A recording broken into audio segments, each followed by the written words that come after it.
The air inside the grand ballroom of the New York charity gala was thick with anticipation. The event was meant to be a night of elegance and goodwill. Drawing high society figures, philanthropists, and media elites under the glittering chandeliers. Guests sipped champagne, engaging in lively discussions about the latest headlines. Melania Trump, dressed in a stunning midnight blue gown, was the guest of honor. Despite the relentless political noise surrounding her husband, she had maintained her grace, choosing to focus on charitable work and staying above the fray. Tonight was no different, as she stepped onto the stage to deliver her speech about children's education and humanitarian aid. The room fell silent. She spoke with quiet confidence, her Slovenian accent adding a unique elegance to her words. The audience listened attentively, captivated by her poise, but just as she was concluding her remarks, a voice cut through the room like a knife. "Mrs. Trump, how does it feel to be complicit in your husband's agenda?"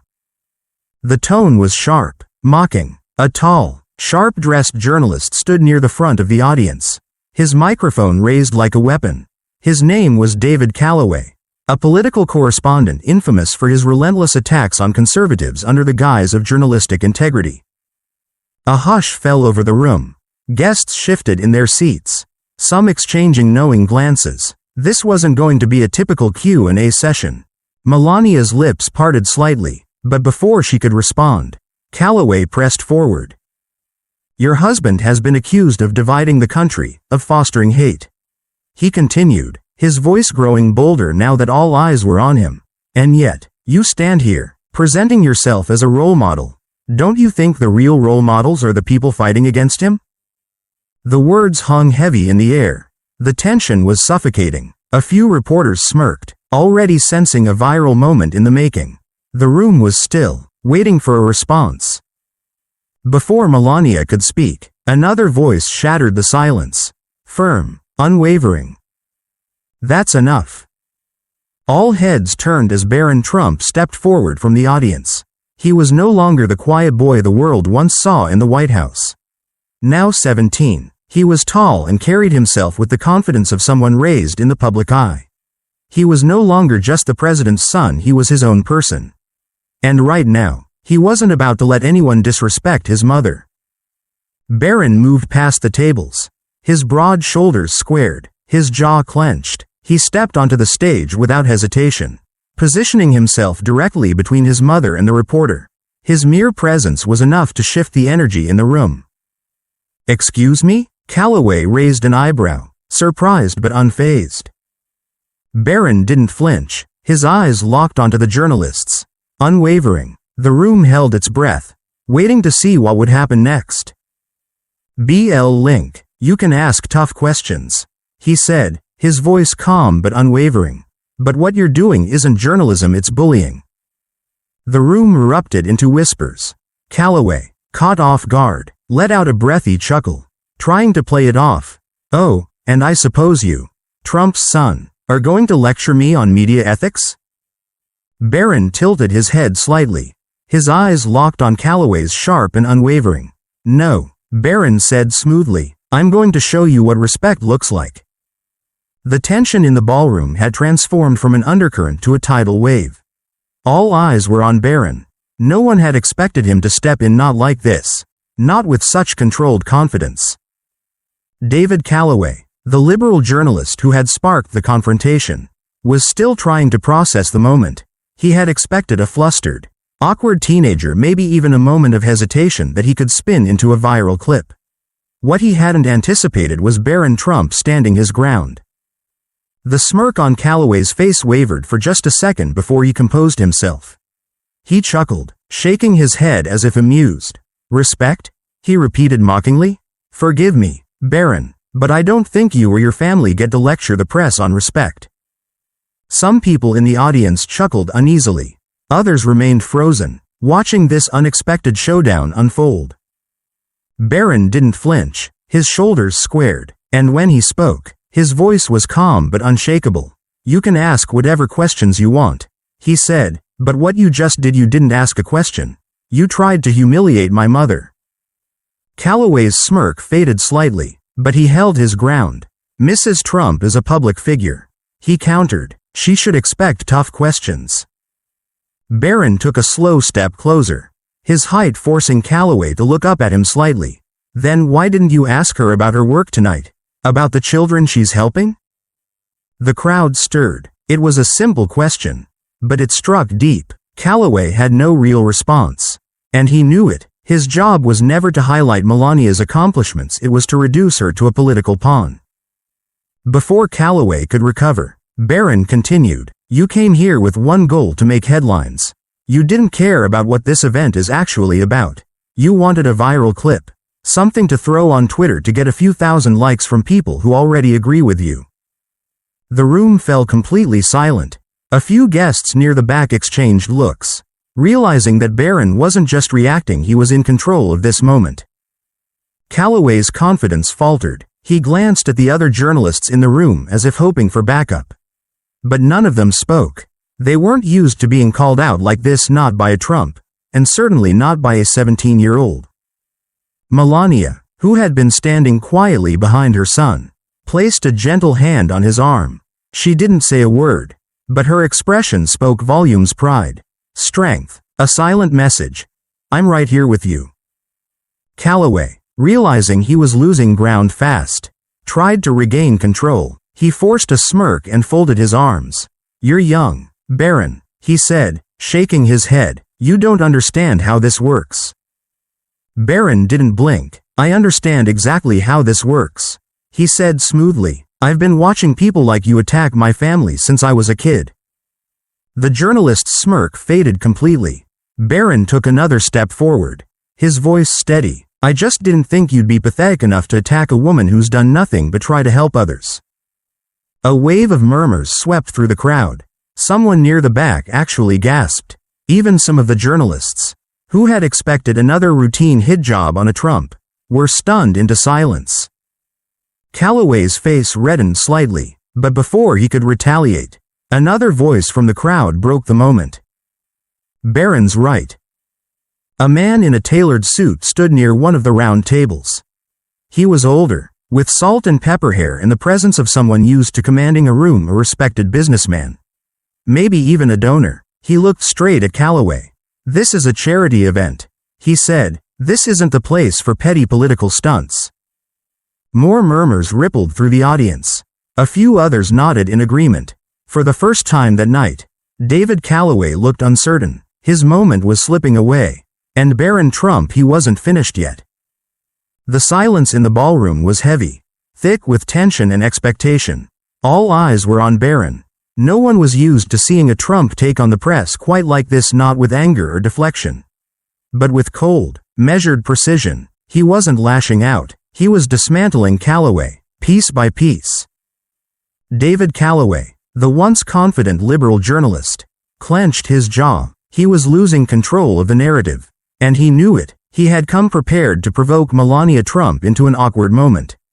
A headline-grabbing misstep. Instead, he had walked straight into a storm he hadn't seen coming. Barron Trump standing his ground. But Calloway wasn't finished yet.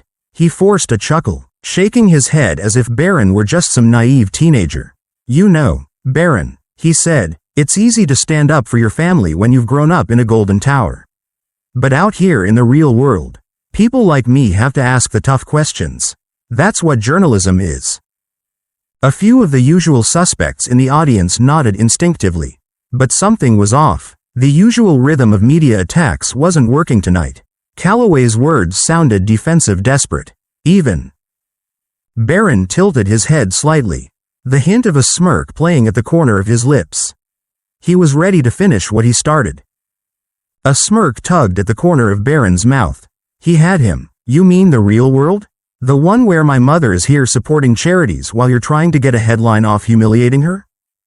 Calloway's smirk vanished. Barron stepped closer. His voice didn't rise, but it commanded attention. "You want to talk about the real world? Fine." He gestured to the crowd. "How many people here tonight came to hear about helping children, about education, and giving back?" A few guests raised their hands. Others nodded. Even those who weren't Trump supporters hadn't come for a political fight. They had come for the cause. Barron turned back to Calloway. And how many people here came to listen to you make this about yourself? The crowd shifted again. A few chuckles rippled through the room. The dynamic had flipped completely. Calloway was no longer in control of the moment. He opened his mouth to respond, but Barron cut him off. "No, really," Barron said, pretending to wait for an answer. "Because as far as I can tell, the only person in this room who thought this was about politics was you." A few people clapped. It wasn't just polite applause, it was approval. Barron folded his arms, eyes locked on Calloway like a predator sizing up its prey. "You came here hoping to embarrass my mother. Instead, you embarrassed yourself." The crowd erupted. Even those who didn't necessarily support Trump recognized the power shift. Barron had done something they had never seen before. He had beaten the media at their own game.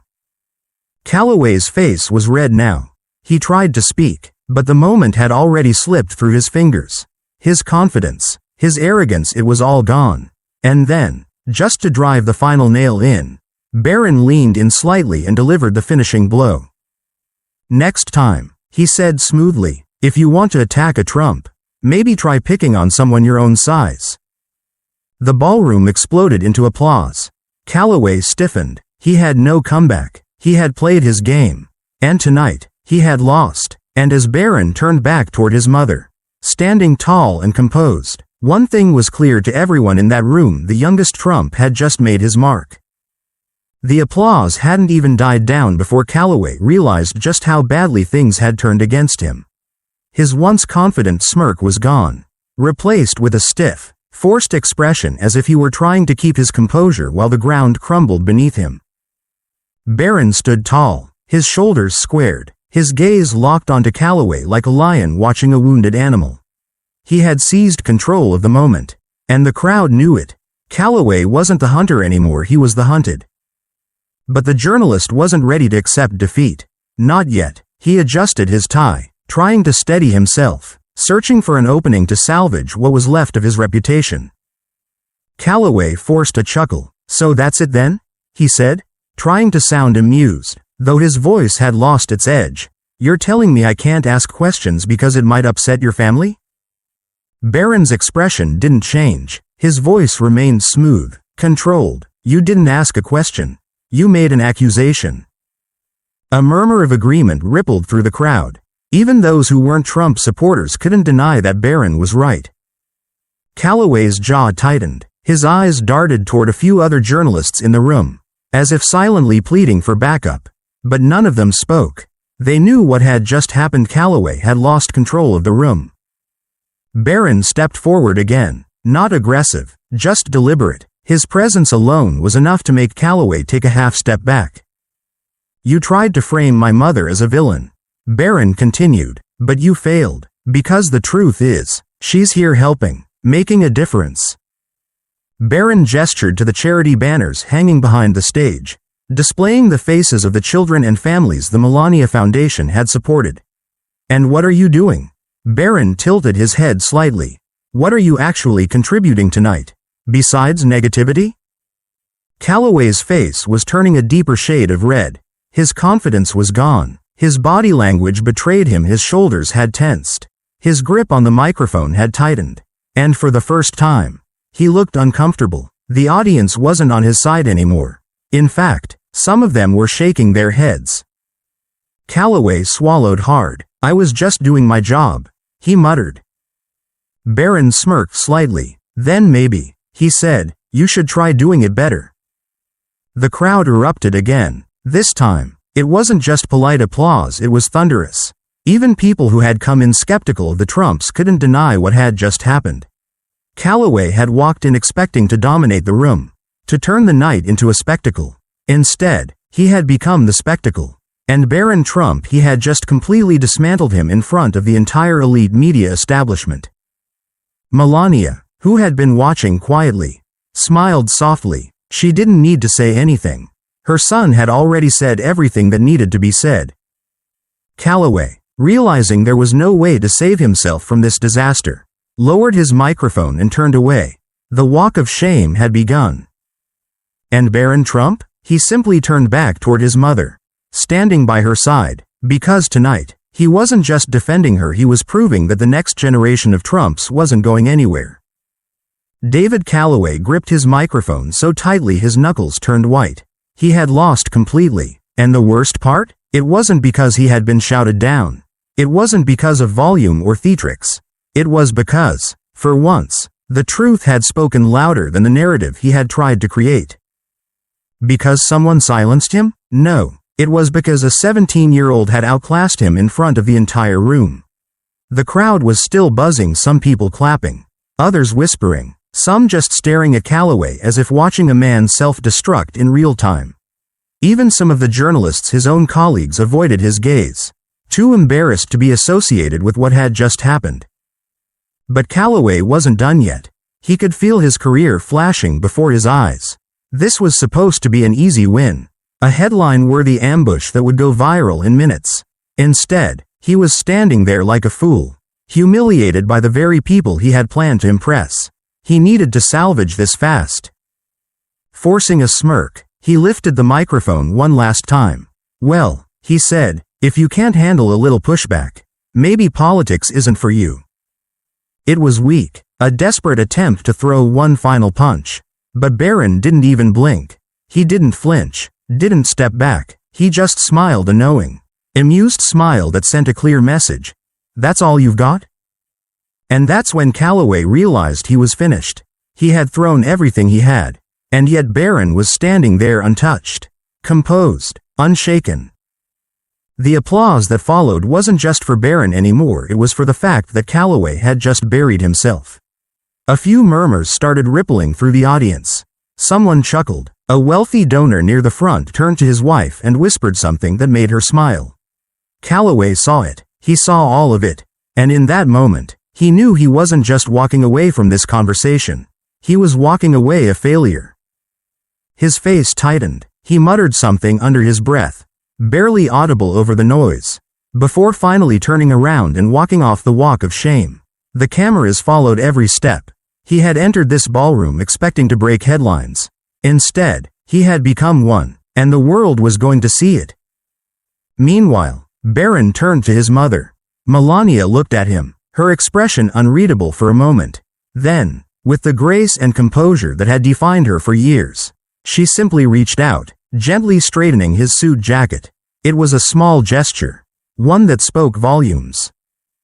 Barron smirked slightly, giving her a small nod before turning back to the room. The crowd, sensing the moment, rose to their feet. The standing ovation was deafening. For Melania, for Barron, but also for the fact that tonight, something had changed. For years, people had underestimated him, had seen him as nothing more than the youngest Trump, a boy in the background. But after tonight, no one would ever make that mistake again. David Calloway gripped his microphone so tightly his knuckles turned white. He had lost completely. And the worst part? It wasn't because he had been shouted down. It wasn't because of volume or theatrics. It was because, for once, the truth had spoken louder than the narrative he had tried to create. He had lost completely. And the worst part? It wasn't because he had been shouted down. It wasn't because someone silenced him. It was because an 18-year-old had outclassed him in front of the entire room. The crowd was still buzzing, some people clapping, others whispering, some just staring at Calloway as if watching a man self-destruct in real time. Even some of the journalists, his own colleagues, avoided his gaze, too embarrassed to be associated with what had just happened. But Calloway wasn't done yet. He could feel his career flashing before his eyes. This was supposed to be an easy win, a headline-worthy ambush that would go viral in minutes. Instead, he was standing there like a fool, humiliated by the very people he had planned to impress. He needed to salvage this fast. Forcing a smirk, he lifted the microphone one last time. "Well," he said, "if you can't handle a little pushback, maybe politics isn't for you." It was weak, a desperate attempt to throw one final punch. But Barron didn't even blink. He didn't flinch, didn't step back. He just smiled, a knowing, amused smile that sent a clear message. "That's all you've got?" And that's when Calloway realized he was finished. He had thrown everything he had, and yet Barron was standing there untouched, composed, unshaken. The applause that followed wasn't just for Barron anymore, it was for the fact that Calloway had just buried himself. A few murmurs started rippling through the audience. Someone chuckled. A wealthy donor near the front turned to his wife and whispered something that made her smile. Calloway saw it. He saw all of it. And in that moment, he knew he wasn't just walking away from this conversation. He was walking away a failure. His face tightened. He muttered something under his breath, barely audible over the noise, before finally turning around and walking off the walk of shame. The cameras followed every step. He had entered this ballroom expecting to break headlines. Instead, he had become one, and the world was going to see it. Meanwhile, Barron turned to his mother. Melania looked at him, her expression unreadable for a moment. Then, with the grace and composure that had defined her for years, she simply reached out, gently straightening his suit jacket. It was a small gesture, one that spoke volumes. Barron smirked slightly, giving her a small nod before turning back to the room. The crowd, sensing the moment, rose to their feet. The standing ovation was deafening. For Melania, for Barron, but also for the fact that tonight, something had changed. For years, people had underestimated him, had seen him as nothing more than the youngest Trump. A boy in the background. But after tonight, no one would ever make that mistake again. What a moment. Barron Trump didn't just defend his mother, he proved that he's a force to be reckoned with. The way he stood his ground, the way he turned the tables, this was more than just a debate. It was a statement. What do you think? Did Barron handle the situation the right way? Let us know in the comments. And if you enjoyed this story, don't forget to like, subscribe, and hit that notification bell so you never miss our next powerful story. Thanks for watching, and we'll see you in the next one.